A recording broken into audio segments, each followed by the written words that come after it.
Welcome sa Durs 2.0. Fresh at nagbabagang happenings ba ang hanap mo? Mga padabarkads man yan o mga trending topics? Pwes, sagutan natin yan. Kaya naman isubscribe nyo na ang ating channel para sa mga nagbabagang balita everyday. Welcome back again sa ating YouTube channel mga Kadabarkads. And for today's video, ang pag-uusapan natin ay tungkol sa mga importanteng ganap sa loob at sa labas ng Itbulaga.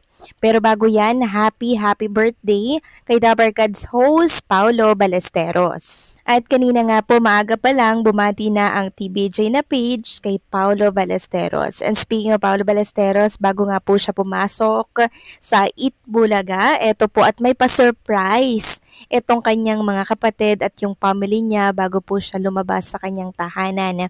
Meron pong balloon and syempre may rosal na napakabango. Nung nakaraan, nag-celebrate na po sila ng birthday nitong si Paulo Ballesteros, kasabay na rin po yung birthday ng anak niya na si Keira. Samantalang planex naman ng TBJ, ang rehearsal po ng mga clones natin. Makikita nga dito si Ai Segura na kung saan talaga naman pong napaka hands-on, binabantayan niya po talaga yung rehearsal ng mga clones natin, and kung may dapat baguhin, talagang sinasabi niya po para mas mas mapaganda yung concert. Ganyan po si Dabarkads Ai Segura, talagang pulido at gusto niya talaga, worth it yung binabayad ninyo. At kung gusto nyo nga pong mapanood yung rehearsal ng mga clones natin, pwede naman mga Kadabarkads. Sabi nga nila dito, gusto mo ba mapanood ang behind the scene kulitan ng clones at ni Derek Ai Segura? Join na sa EBVIP Pass.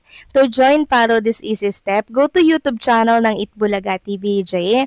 Number 2, click the subscribe and join button para ma-unlock ang premium content. So may babayaran kayo doon na parang nasa 199 pesos plus makakanood din kayo ng concert ng clones natin kahit nasaan man kayong panig ng ating bansa or mundo. Samantalang nagpasalamat naman po si Mr. RJ Jacinto sa mga clones natin na present po ng Legends Night 2. Siyempre, andyan si Elvis Presley, si Franz Bincoy, si Toby Zapata, and syempre si Kevin Traqueña, and Boyet Onte, at marami pa pong iba mga Kadabarkads. So, ito po yung sabi ni RJ Jacinto. Thank you for a super successful Legend Night 2. RJ with Jerome Ibardome. Ayan po, inisa-isa niya po mga Kadabarkads. Super thankful po talaga si Ramon RJ Jacinto sa mga clones natin, lalo na po kay Jerome Ibardome. Kasi nang dumating po itong mga clones natin, lagi pong sold out yung mga ticket sa RJ Bistro para mapanood itong mga clones natin. Lucky charm din po ni Mr. RJ Jacinto itong mga clones, lalo na si Jerome Ibardome na talaga namang napakalakas ng karisma sa mga netizen, sa mga Dabarkads, lalo na po sa mga may edad na. Kasi po si Elvis Presley, yan po talaga yung iniidolo ng mga lola, mga lolo natin, mga nanay-tatay natin, di ba? Kaya love na din nila si Jerome Ibardome kasi nakikita nila si Elvis Presley kay Jerome. Samantalang next topic naman tayo, pag-usapan natin ang tungkol dito kay Mr. Anjo Iliana. Meron tayong nabasa tungkol sa kanya. Ang sabi dito, ang mundo po ng Philippine Entertainment ay muling niyug-yug ng matinding tensyon matapos ang walkout at rebranding ng mga original host ng Itbulaga. Ang labanan na inakala nating magiging isang simpleng legal na hidwaan ay biglang lumalim at nag-init sa isang antas na nakakabigla. May banta ng pagbunyag ng mga lihim at katotohanan na posibleng magpaguho sa imahe ng mga pinagkakatiwalaang pangalan sa industriya. At ang taong handang magsilbing whistleblower sa sagang ito, walang iba kundi ang minahal na komedyante at dating co-host na si Angeliana. Hindi na bago ang tensyon sa pagitan ng mga legit na host, sina Tito Soto, Vic Soto, Joey De Leon or TBJ at ng Tape Inc. Ang kampanyang humahawak sa prangkisa ng Itbulaga. Subalit, ang mga naging pahayag ni Angeliana ay nagdala ng high stakes na elemento sa labanan. Sa isang statement na hindi maikakailang nagpakita ng tapang at paninindigan, malinaw niyang ipinarating na kapag ako ay kinasuhan, ilalabas ko ang lahat ng nalalaman ko sa mga taong matagal nang nagmamahal sa Itbulaga. Si Anjo Eliana ay hindi lamang isang host o comedian, isa siya sa mga haligi na nakasaksi sa pag-angat at tagumpay ng noontime show. Ang kanyang pananahimik noon simula ay tila suspense.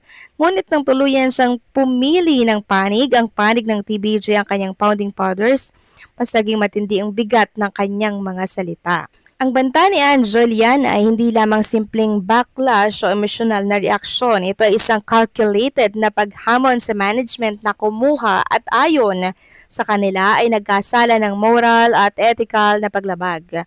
Sa kanyang pahayag, tila mayroong invisible line na tinawid na nagtulak sa kanya upang kumilos, isang linya na tumutukoy sa dignidad at legacy ng halos 5 dekada ng hard work at commitment.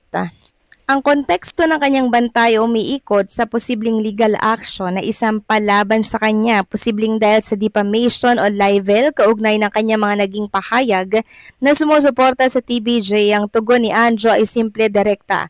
Subukan ninyo akong kasuhan at ilalabas ko ang lahat ng baho na matatagal nang itinago.